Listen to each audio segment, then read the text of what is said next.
Welcome back to the Deep Dive.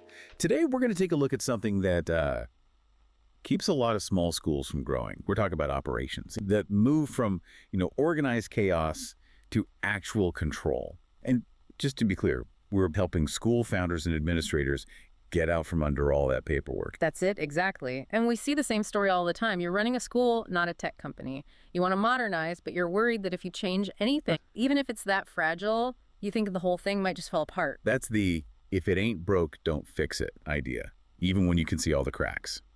So let's define this term we use a lot. Low-cost EdTech. I think for many that word low cost just sounds like cheap. And that's a huge misconception. In this world, low cost doesn't mean bad. It just means right-sized. You're looking for a lightweight student information system, an SIS, that's actually built for a small school.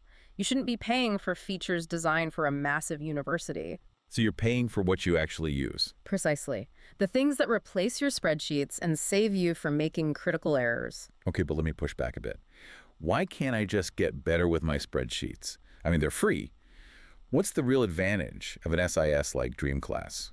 It really comes down to the difference between a flat file and a proper database. Think of it this way.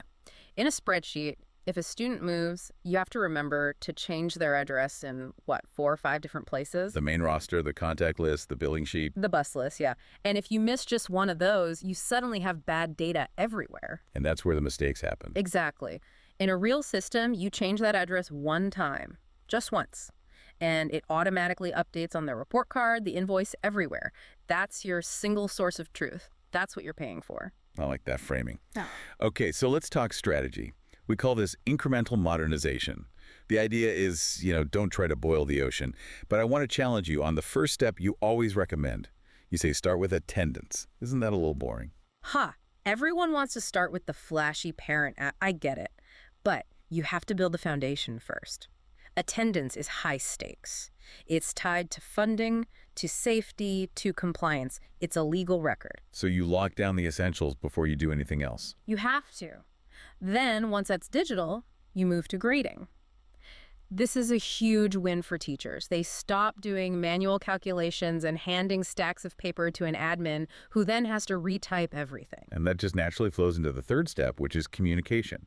This is where you talk about invisible automation. Yes, this is the best part. Invisible automation just means the system does the repetitive work for you. For example, a teacher marks a student absent on their phone. Instantly, the system can send an alert to the parent. And the admin didn't have to do a thing. No phone calls, no sticky notes. Zero friction. It just works in the background. Okay, we have to talk about the big mistake people make. The patchwork system. It feels like the trap everyone falls into when they're trying to be smart and save money. It is a total nightmare. It's when you're using 5 different free tools that were never designed to work together. Google Forms for admissions, a spreadsheet for grades. MailChimp for parent emails, right? And none of it connects. So you're just copying and pasting data all day long. All day. But the biggest risk is actually security. You have people emailing spreadsheets full of private student data back and forth. It's a disaster waiting to happen. So if you're listening and this sounds familiar, the goal is to consolidate. You need an all-in-one platform. The highest return on investment comes from simplicity. You want one system that does attendance, grading, and communication in one place. It has to be mobile friendly because that's where your staff and parents live, and the pricing needs to be completely transparent. And that's really the heart of what DreamClass is built to do. Yeah. It's that intuitive, budget-friendly solution to get you past the patchwork stage. It's all about regaining control so you can stop putting out fires and actually run your school. So our challenge to you is this. Stop holding your school together with duct tape and good intentions. You can try DreamClass for free. Go to the website, look at the features, check the pricing, and just see how it feels. And maybe think about this. The best software is the kind you forget you're even using. It should just run quietly in the background so your families feel supported and your staff can focus on what really matters. That's the goal. Thanks for tuning in to the Deep Dive. We'll see you next time.